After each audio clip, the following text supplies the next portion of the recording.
اللهم صل على سيدنا محمد وعلى آلہ وصحبہ وبارک وسلم وصلوا علیہ۔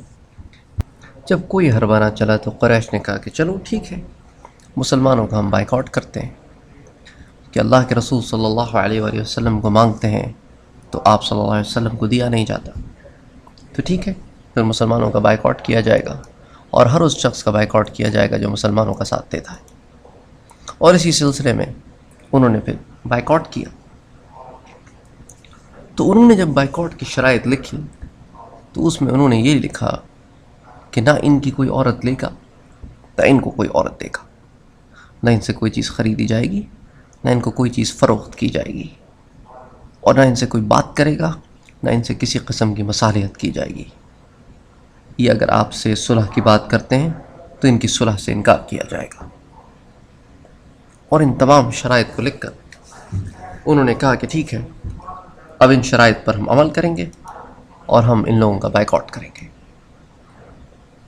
تو بائیک آؤٹ کے شروع کے دنوں میں مسلمان مکے میں ہی رہتے تھے، اور اس کے بعد مسلمانوں نے شیب ابی طالب کی طرف ہجرت کی، آپ سمجھ لیں، یا وہاں موو ہو گئے، منتقل ہو گئے۔ اور چونکہ مسلمانوں کے ساتھ غیر مسلمین بھی تھے، اور وہ تمام لوگ تھے جو رسول اکرم صلی اللہ علیہ وسلم کے خاندان سے تھے اور آپ کو چھوڑنا نہیں چاہتے تھے، بنی عبد مناف کے لوگ، بنی ہاشم کے لوگ، بنی عبد المطلب کے لوگ۔ جب اب حضرت عمر بن العاص رضی اللہ تعالی عنہ حبشے سے خالی ہاتھ واپس آئے، اس وقت یہ مسلمان نہیں لائے تھے، تو عمر بن العاص ہی تھے اور یہ بعد میں ایمان لائے ہیں۔ تو اس کے بعد کفار نے مسلمانوں کو ایذا رسانی بڑھا دی، مسلمانوں کو تکلیف دینا بڑھا دیا۔ اس سے پہلے بھی تکلیف دیا کرتے تھے، لیکن اب اپنے غیظ و غضب میں انہوں نے انتہا کر دی، اور انتہا یہاں پہنچی کہ اللہ کے رسول صلی اللہ علیہ وآلہ وسلم کی جان کو خطرہ ہو گیا۔ پہلے بھی ابو جہل نے ابو طالب سے یہی کہا تھا کہ دیکھو تم اللہ کے رسول کو ہمارے حوالے کر دو تو ہم ایک کے بجائے دو کی دیت دینے کو تیار ہیں، لیکن اللہ کے رسول صلی اللہ علیہ وآلہ وسلم کی حفاظت کرنے کے لیے ابو طالب نے جو قسم کھائی تھی اس کی بنا پہ انہوں نے کہا کہ نہیں، ہم آپ کو اللہ کے رسول نہیں دیکھ سکتے۔ تو ابو جہل نے اپنے تمام لوگوں کے ساتھ مل کر تمام مسلمانوں اور بنی ہاشم کے ان تمام لوگوں کا جو اللہ کے رسول کا ساتھ دے رہے تھے بائیک آؤٹ کر دیا، لیکن ابو لہب نے ساتھ نہ دیا تو وہ بائیک آؤٹ کا حصہ نہیں تھا۔ لیکن یہ لوگ مکے میں ہی رہتے تھے۔ اس کے بعد ہوا یہ کہ جب اللہ کے رسول صلی اللہ علیہ وآلہ وسلم کی جان کو خطرہ ہوا اور مسلمانوں پہ ظلم و زیادتی بڑھ گئی، تو ابو جہل ابو طالب ان سب کو لے کر ایک گھاٹی میں چلے گئے جس کو شیب ابی طالب کہتے ہیں۔ اس گھاٹی میں مسلمانوں پر 3 سال تک ایک ایسا وقت رہا کہ جس کو بیان کرنا بہت مشکل ہے۔ بھوک، پیاس، سر پہ سایہ نہیں، کھانے کو کھانا نہیں، پینے کو پانی نہیں، دنیا اپنے وسیع تر ہونے کے باوجود تنگ ہو جائے۔ جب کوئی مکہ غلہ لائے تو ابو جہل مکے کے باہر سے ہی وہ سارا غلہ دگنے تگنے دام دے کے خرید لے، اور یہ ہدایات کرے کہ خبردار یہ غلہ کسی کو بیچ دو مگر بنو ہاشم کو نہ بیچنا، کسی کو بیچ دو مسلمانوں کو نہ بیچنا، کسی کو بیچ دو اللہ کے رسول کو نہ بیچنا۔ حضرت سعد بن وقاص کہتے ہیں، سعد بن ابی وقاص رضی اللہ تعالیٰ عنہ کہتے ہیں کہ ایک دن بھوک کی شدت سے عالم ہوا کہ میں رات کو نکلا اور میں نے دیکھا کہ ایک مردار اونٹ کی کھال پڑی ہوئی ہے، اندر سے سب کچھ کھایا جا چکا ہے۔ میں وہ مردار اونٹ اٹھا کے لے آیا، اس کو ہم نے دھویا اور اس کی کھال کو پکا پکا کر کئی روز تک کھاتے رہے۔ ہمیں تو دین مفت ملا ہے نا، ہم نے تو دین کے راستے میں ایک دھیلا بھی نہیں لگایا۔ ان صعوبتوں کو برداشت کرنے کے باوجود مسلمان استقامت پر ڈٹے رہے۔ یہ وہی زمانہ ہے جس میں حضرت عبداللہ ابن عباس پیدا ہوئے۔ یہ وہی زمانہ ہے کہ کچھ لوگوں نے اپنے کفر پر ہونے کے باوجود مسلمانوں پر رحم کرنے کی ٹھانی، اور ان میں ایک نام ہے حکیم ابن حزام کا۔ یہ بعد میں مسلمان ہوئے، اور یہ بی بی خدیجہ رضی اللہ تعالی عنہ کے رشتہ دار تھے۔ اور انہوں نے فیصلہ کیا کہ وہ مسلمانوں کی مدد کریں گے. تو ایک دن انہوں نے اپنے اونٹ کے اوپر سامان لادا اور لاد کر مسلمانوں کی مدد کے لیے چل پڑے. تو راستے میں انہیں ابو جہل ٹکرایا. ابو جہل نے کہا کہ حکیم ابن حزام کہاں جا رہے ہو؟ تو اس نے کہا ابو جہل میں آزاد آدمی ہوں، میری مرضی میں جہاں جاؤں.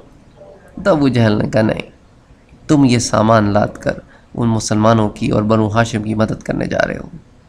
حکیم ابن حزام نے کہا دیکھو ابو جہل میں آزاد آدمی ہوں، میری مرضی جو چاہے کروں، تم کون ہوتے ہو مجھے روکنے والے؟ ابو جہل نے کہا نہیں. اور اسی بات میں یہ الجھ پڑے.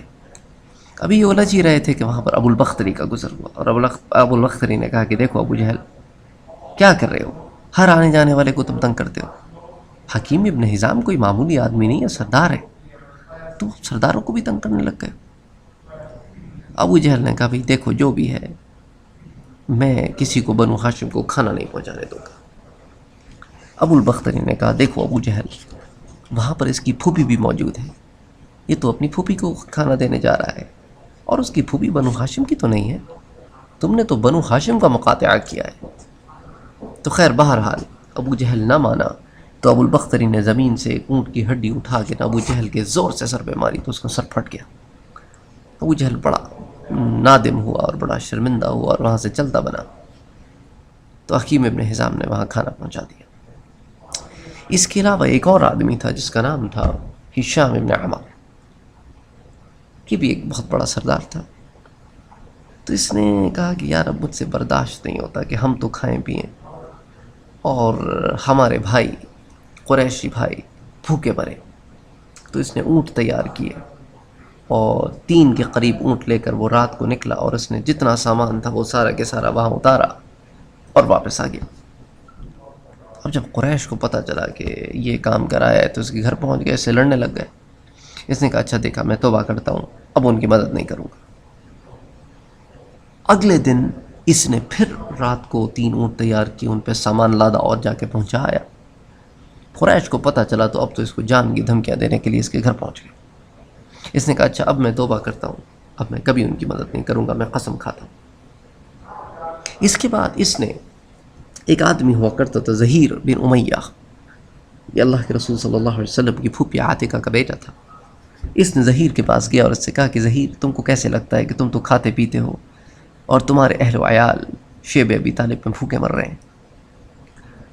ظہیر نے کہا دیکھو بات تو مجھے بھی بہت بری لگتی ہے، لیکن میں کیا کر سکتا ہوں، میں اکیلا آدمی ہوں.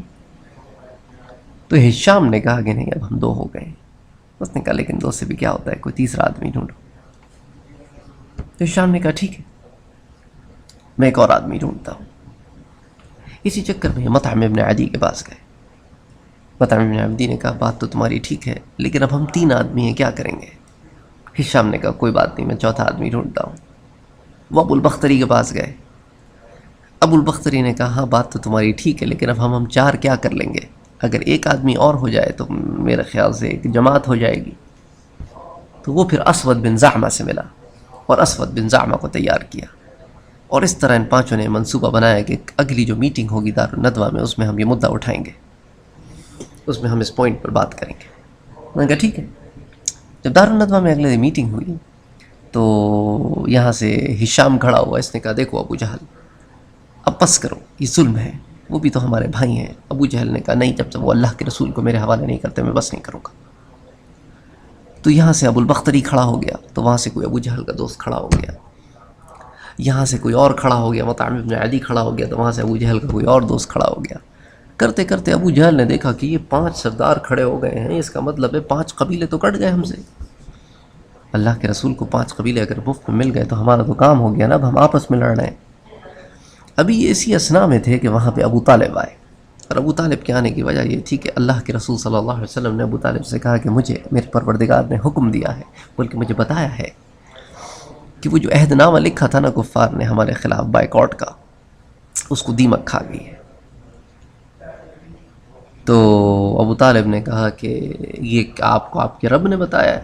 آپ نے کہا جی میرے رب نے بتایا ہے. تو ابو طالب یہ بتانے کے لیے قریش کی طرف آئے تھے کہ جس معاہدے کی بنا پر تم نے ہمارا بائیکاٹ کیا ہے، اب تو وہ معاہدہ ایگزسٹ ہی نہیں کرتا. جب وہ معاہدہ ایگزسٹ نہیں کرتا تو بائیکاٹ بھی نہیں ہے. اچھا دوسری بات کہ اس معاہدے کی کئی نقلیں کی گئی تھیں. ایک ابو جہل نے اپنی خالہ کے پاس رکھوایا تھا، ایک کعبۃ اللہ میں لٹکا ہوا تھا، اور علماء سیرت کہتے ہیں کہ اس معاہدہ لکھنے والے اور اس کی نقل کرنے والے جتنے بھی لوگ تھے سب کے اللہ نے ہاتھ شل کر دیے. وہ ہاتھ جس سے انہوں نے معاہدے لکھے تھے سب شل ہو گئے. اللہ اکبر.